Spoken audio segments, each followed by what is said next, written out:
welcome to today's foodie video, which is a low carb alternative video. This was highly requested. So this is with in mind that you've got a family to feed and you don't want to be cooking loads of different meals. I've put together 5 simple, easy recipes that the whole family can enjoy whilst you can keep an eye on those carbs.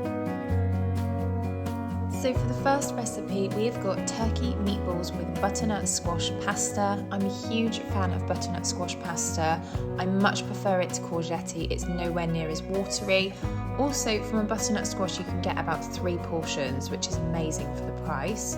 So for this recipe, you are going to need turkey meatballs, either pre-made or you can make them yourself with turkey mince. I always tend to go for white meat when I'm using meat because it's just a lot leaner for you. A butternut squash, mushrooms, onion, garlic, red pepper, carrot, mixed herbs, salt and pepper, chopped tomatoes, tomato puree and some tomato ketchup, and also some spinach. So all the ingredients you would usually use for a bolognese. So you'll start by chopping up your vegetables, your onions, mushrooms, carrots and pepper. So chop these all up quite fine, just as you would for a bolognese. Now don't worry, this is family friendly. I'm going to blend this sauce up at the end so the whole family can enjoy, because my children do not like bits, just as most of the nation, I'm sure. So I'll then go on to heating some oil in a pan and popping some garlic in, and then just frying off those veg for sort of 5 to 10 minutes until they're really soft.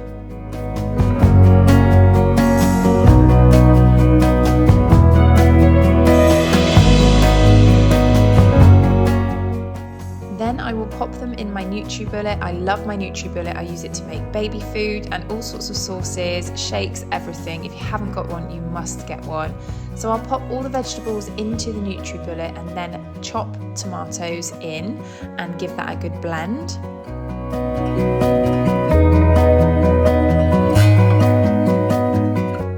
Then add some spinach and some tomato puree and give this another blend. You could add your salt and pepper at this stage. Because my baby was going to be eating this, I didn't actually add much seasoning and I just let everyone add their own seasoning at the end. But if you want to add it here, then please do. So you'll then see the sauce is kind of a bolognese coloured sauce. The more spinach you add, the more kind of brown it's going to go. So I try not to add too much because the children do sniff it out and they'll say, oh, this is a funny colour.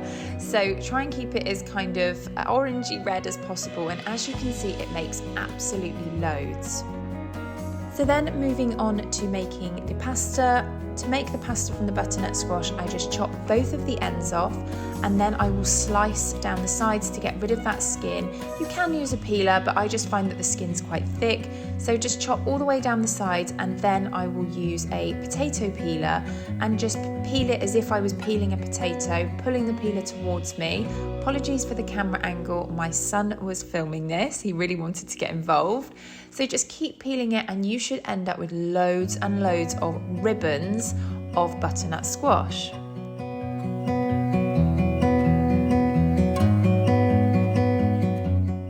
So as you can see, I have made 3 portions of pasta. I'll portion them up into bags or boxes, whatever I've got, and then I'll put these in the fridge.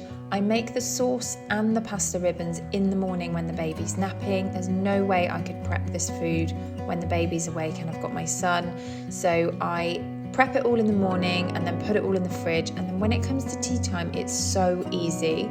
So at tea time, I will take everything back out the fridge. I'll then heat some oil in a pan and it is so easy. I just tip the meatballs in, brown them off, and then I tip about half the sauce on. The great thing about this is that you can use the sauce again in the week. So I just pop it in the fridge and then use it for the children's pasta. And I know it's packed full of veg.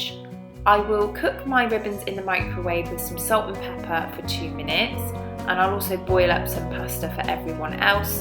And then I just serve on top of the ribbons with some Parmesan cheese, salt and pepper, and it is so delicious and so good for you. And obviously the whole family can enjoy it with their pasta as well.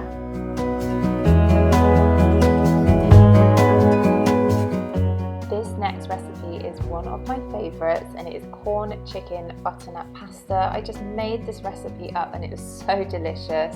So for this you're going to need little cherry tomatoes, a handful of corn chicken, a portion of that butternut squash pasta that you made earlier on, some rocket or some spinach. I had rocket fresh, a lemon, either fresh lemon juice or just normal lemon juice, and then some garlic and some light Philadelphia. I then just pop a little hole in the top of the bag. I'll cook it in this bag for 2 minutes. So pop the butternut squash in the microwave, then heat some oil in a pan and pop some garlic in and pour the chicken in, and then give that a little bit of a cook brown off. Obviously it's not real chicken, so you don't have to worry too much. I then pop some cherry tomatoes in and give that a cook, and then once the butternut squash has finished, I'll pour that in. I will add a little bit of water just to help it cook.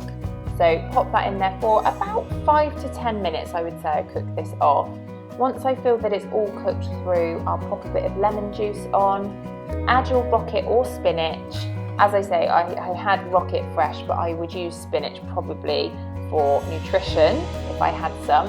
And then I add a tablespoon of Philadelphia and just give it a good mix round. And oh my goodness guys, this was so delicious. I actually sprinkled a little bit of Parmesan on the top, probably not the healthiest, but it was super, super delicious. I loved this. Now you could make this with pasta for the rest of the family. I had this at lunch on my own while the boys had their own lunch, but you could just add normal pasta and the family would love this.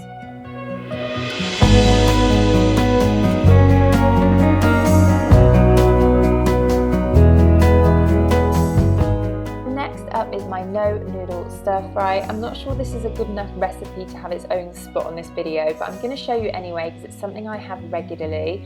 So I've been lazy here and bought my own pre-prepared stir-fry vegetables. I'll always buy double when I'm not having noodles, but the rest of the family will. So you just make your stir-fry up as you normally would. Pop a couple of bags of the veg in, or obviously make loads.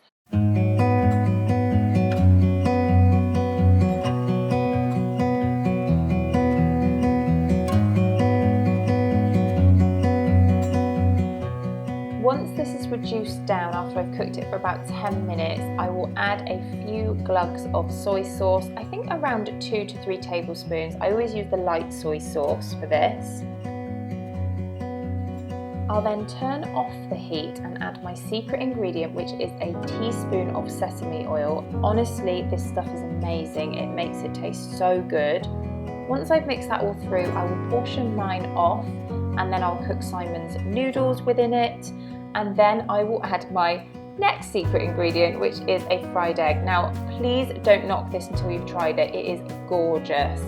I sprinkle some salt and pepper and paprika on the top, and honestly, it is the most yummy, leanest, low-carb meal that you don't feel guilty about eating, but you still have a really decent-sized portion.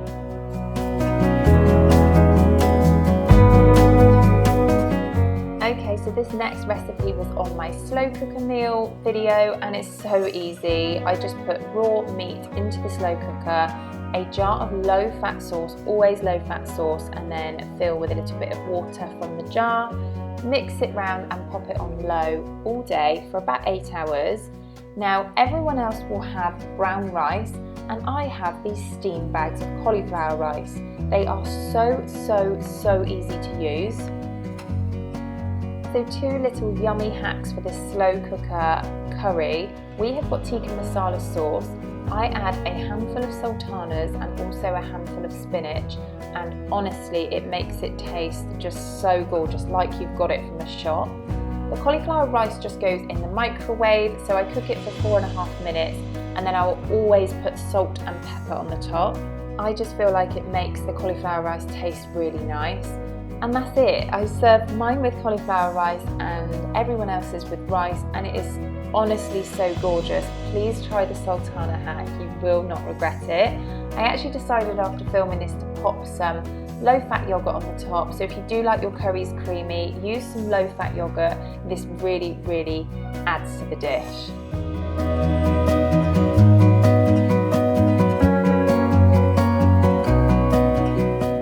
Okay, for this final recipe, who doesn't like sausage, chips and beans? I am no Gordon Ramsay. This is not meant to be something that is very exquisite. These are just hearty family meals. So I will use vegetarian sausages for myself just because A, they're lower in fat, and B, I actually prefer them. And everyone else will have normal low-fat pork sausages. And as with the meatballs, I do actually make this up in advance. So I will cook the sausages up in advance and also make the chips. Now these chips are so nice. They are made from a celeriac. If you haven't tried celeriac before, if you don't like celery, I wouldn't try it because it does have the undertone of a celery taste, but the way these chips are made with a bit of curry powder honestly makes them taste so delicious, and they've got barely any carbohydrates in them, but loads and loads of goodness.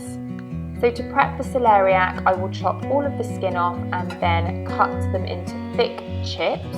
You'll then need to fill the pan with water and boil them for 2 to 3 minutes.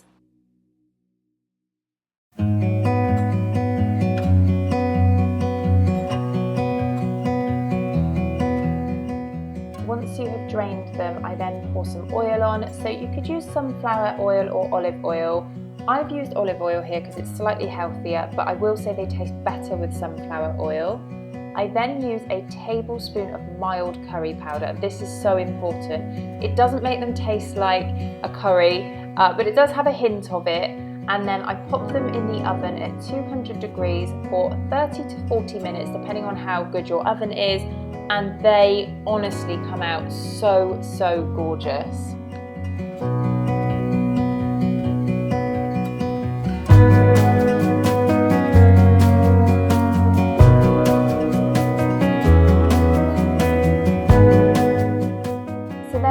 Things you could put these celeriac chips with. I'd actually planned to do fish and veg, but we needed to use the sausages up, so I opted for this option. The children love it, I love it, my baby has the celeriac chips with me, but obviously everyone else has normal chips. I hope you enjoyed this video. I hope it gave you some inspiration. Thank you so much for watching. If you enjoyed this video, there will be many more to come where this came from. So please don't forget to hit that subscribe button before you leave, hit the like button, and I shall see you all very soon.